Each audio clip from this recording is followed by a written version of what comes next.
All four lower-ranked teams last season were favored. Ohio State came into this game as a 9.5-point favorite at kickoff. It was down to 7.5. They lose by 10. Ryan Day took over the play-calling duties. Why? Because Brian Hartline took the job at USF, wanted to take some of the responsibilities off his plate. So Ryan Day assumed the play-calling, something he did for the first 5 years as Buckeyes head coach. Turns out they didn't call the right plays, didn't call enough of them. Miami beats Ohio State 24-14. Ryan Day now at the podium from Arlington, Texas. Does the plan that didn't work in the first half now affect the way that you have to move forward with shaping what you need to do with this offensive staff and with what you guys need to do to get better there? Yeah, well, just fresh off the game, so got to evaluate it all. But early on, I felt like we had a hard time. Gabe was struggling a little bit early on with his first big spot there, and we were scrambling a little bit. We lost Austin, and they have an excellent front. I thought the guys battled and got back into a rhythm, but I thought we had a good plan going in on how to get the ball out of our hands quick, but that obviously didn't work. We took 5 sacks, and so we got to get back to it and figure out, where we're going to go moving forward. But, we got to sit down and evaluate all of it. Now on coach's right, front row. Ryan, I guess to Stefan Kneishin, Cleveland.com, I guess to follow up on that, do you have updates on Lorenzo and Austin? And then with the offensive line situation, I know shuffling and rotating, it worked for you guys last year, but how difficult was it, this past month or so with trying to figure out the right side and then today, kind of having to move around again? Well, as you know, we were in this spot last year when we lost Seth and we lost, Simmons. And so, this is part of playing this time of year. You got to have depth and you got to perform in those moments. That's the bottom line. And it's our job as coaches to get them ready and to do what they can. Lorenzo had a shoulder there, and Austin had a leg contusion, and he was in tears because he wasn't able to go back in the game. And I think the decision was made that we were going to put him back into the game when he was struggling at that point. But he would have done anything he could to get back in the game to play in this thing.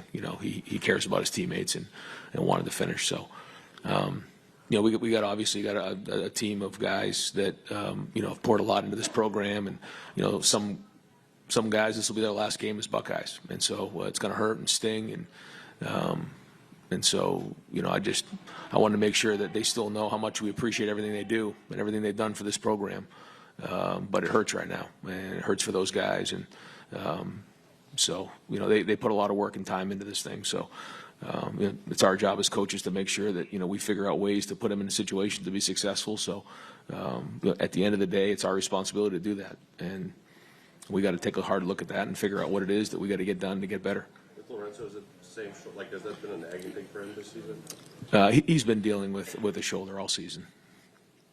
Don't do a follow because our stenographers need to hear that question. Next one be on the left. Austin Ward, 97.1 The Fan. Ryan, when it was like at the end of October, maybe early November, you talked about pushing the gas pedal when that time came. I know that that's maybe making too much of one comment. Was there something about the way that this offense was constructed that didn't allow you to do that the way you might have envisioned? No, I don't think so. I think you saw us play with a little bit of tempo today, but when you're not getting first downs early on, you got to make sure you're getting into the right plays and doing what you need to do to get first downs. And I think that some of that stuff did give us a little bit of juice in the second half when we needed to. I thought that gave us an advantage at times in the game, but it wasn't done near good enough. So all things that we'll make sure we look at. Second row, left side.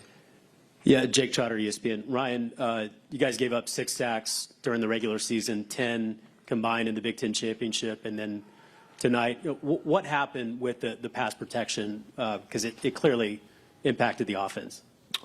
Yeah, it's hard to just say one thing. We tried to help out. I mean, they have a very good front, and we felt like it was a little bit of a different scheme than what we dealt with the week before against Indiana. Indiana was a lot of pressure, a lot of movement, a lot of twisting and things. This was a bigger group of guys who are hard charging, front. So we went in with a certain plan, and you can tell right from that first third down, we had a hard time. And, being on silent, we didn't quite get off the ball on that one, and that caused the first sack, and it kind of went from there. But I do think there was a point where we got it under control, and we were moving the ball pretty good, and but and certainly the play that Scott made there on the pick six was a huge part of the game. He triggered and hit that thing, and we didn't quite execute it right in terms of what was going on in the perimeter. I think Julian's decision to throw it, was the right thing to do at the time. But he made a heck of a play, and that early in the game certainly flipped the scoreboard fast and put us in a hole. And and then at that point, you got to fight yourself out of it, and we weren't able to do that. So we wanted to be aggressive. We felt like we did have an advantage downfield in the passing game, and so that was the give and take of it. Was we wanted I think Jeremiah ended up with 157 downfield. We felt like we could do that, and we were going to be aggressive, but we also knew the give and take of it, and so that was part of what we were working through. And at the end of the day, it didn't work. When Jack Sawyer had the scoop and score last season, I saw that play in slow motion. It was slow motion. The pick six, I saw that in slow motion. I saw it developing. And look, we have the vantage point of watching it on TV, watching it on the broadcast, where Julian Sayin is, of course, field level, not seeing what we see. He just talked about that play, the pick six. That was happening. I mean, we knew he was going to pick that ball off. I mean, he telegraphed it to him. Mm-hmm. I mean, it was easy. Like, when you see that in the pocket back there, how do you not adjust to that when you see a guy flying in like that? I think what happened with Julian Sayin was he was so used to being under duress all night long. All he wanted to do was try to get the ball out of his hands as quick as he could, and not even really paying attention to where he was going with the football. Tonight, he really didn't show the field awareness that you want to see out of a field general, out of a quarterback that's going to lead the charge. He was a young quarterback. He is a young quarterback. Mm-hmm. And I think tonight it showed. He didn't have any rhythm in the way that he was doing things out there on the football field. He couldn't really see it. His timing was off all night. And that was just due in part to Miami and the defensive scheme that they drew up and they executed perfectly. There were no easy buttons for Julian Sayin tonight, and that's by design because it's the postseason against a very good opponent. But it was just shocking to see two of the 5 big-time players for Ohio State that we expected to show up in this ball game didn't show up. We saw Caleb Downs show up. We saw Jeremiah Smith show up.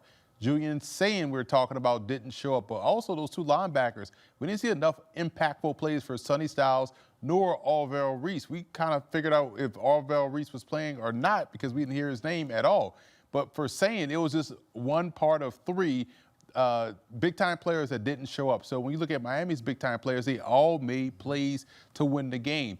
So when Sayin threw the pick six that we all saw happening in slow motion, at some point you got to have a feel for it because his feel was thrown off because he got hit earlier and he was erratic. We saw that a lot of times tonight where he was just focusing on a rush and he missed open options in the passing game or even opportunities to run. He thought he was under duress at times when he wasn't under duress, and that right there is all the reason why they lost this game because he's the guy that controls the ball every snap. And once you cut the head off the snake, the body is going to die, and that's what happened tonight for Ohio State offensively outside of Jeremiah Smith. That was it all. Yeah, he was. At least they beat Michigan this year, Yeah, right? I mean, at least you have that to hang your hat on. He did outplay Arch, too. Yeah. But I mean, at least you beat Michigan, so at least y'all you got beat that. Grambling, too. That was unfair. You didn't win a national You didn't win a national championship. You didn't go back to back. And look, Ohio State has an incredible recruiting class coming in. I mean, we just saw DJ Jacobs commit. Chris Henry's going there next year. I mean, the class that they have is incredible. There's so many 5-stars coming to Columbus next season. So the Ohio State's not going anywhere. If they were going to lose, I thought it was going to be the next game because I thought Georgia would be too much for them. Right. I didn't think Miami was going to be the team that would knock them out. Especially the way that we saw Miami play at times this year. That's the more head-scratching thing is because, one, you never knew what Miami team you would get, but then even when you saw them at their best at times, they still didn't look like they could compare to how Ohio State has looked at their best at times. So this was a head-scratcher, and I can't believe it shook out the way that it did, but again, congrats to Miami because they proved, not just to me, but to the world, that they're a legitimate team and that they can legit go out and win a national championship. The way that they control the line of scrimmage, I don't know that if they play like this, I don't know there's many teams out there that can stop them. Oh, I'm sorry. Go ahead. No, go ahead. I was about to say, look at how they minimize the explosive Texas A&M Aggie offense. Yeah. And then look at how they minimize the explosive Ohio State offense. Outside of Jeremiah Smith, Ohio State couldn't do much running the football or throwing the football. Tate was not on a milk carton as well, too. He had a drop that I understand why he had to drop, but it's some shark arms out there. Exactly, right? So you see Miami, like 2 games in a row, maybe this is the Miami that we're getting consistently. And this version of Miami, to your point, can win a national championship. Well, the U taking down OSU 24-14, advancing to the Fiesta Bowl, where they'll await the winner of Ole Miss and Georgia. They play tomorrow night on New Year's Day in the Sugar Bowl. And, hey, heck of a win for Miami. Hats off. They got a little payback. 23 years later. Is that Kevin Hogan on this list? Oh, my goodness. I remember him with the Cleveland Browns. There you go. Carson Beck, 15-3 against ranked teams. That's tied for the 3rd most against AP-ranked opponents since 2010, tied with Baker Mayfield. He was also on the Browns. All these dudes played 96 games in college, though. Well, I mean, that's what happens sometimes. Carson Beck, final year of eligibility. Are we sure? And Carson Beck, hey, I mentioned Carson Beck and the Miami Hurricanes plus 460 to win it all. Would you take those odds? I probably would, yeah. They're gonna play Georgia or Ole Miss next, so I would say that would not be money well spent. But hey, I could be wrong. I'm gonna keep doubting the Hurricanes, even though I campaign for Miami to be in the playoffs. So don't be up here saying, "Oh, Hakeem hates Miami." I don't. I campaign for them to be in the playoffs. So I just don't think I don't think they're gonna be. If Georgia's their next opponent, Georgia's gonna win. I can see you in Miami. You look good in Miami. Oh, thank you. Right now, I'm in Stamford, Connecticut. Happy New Year.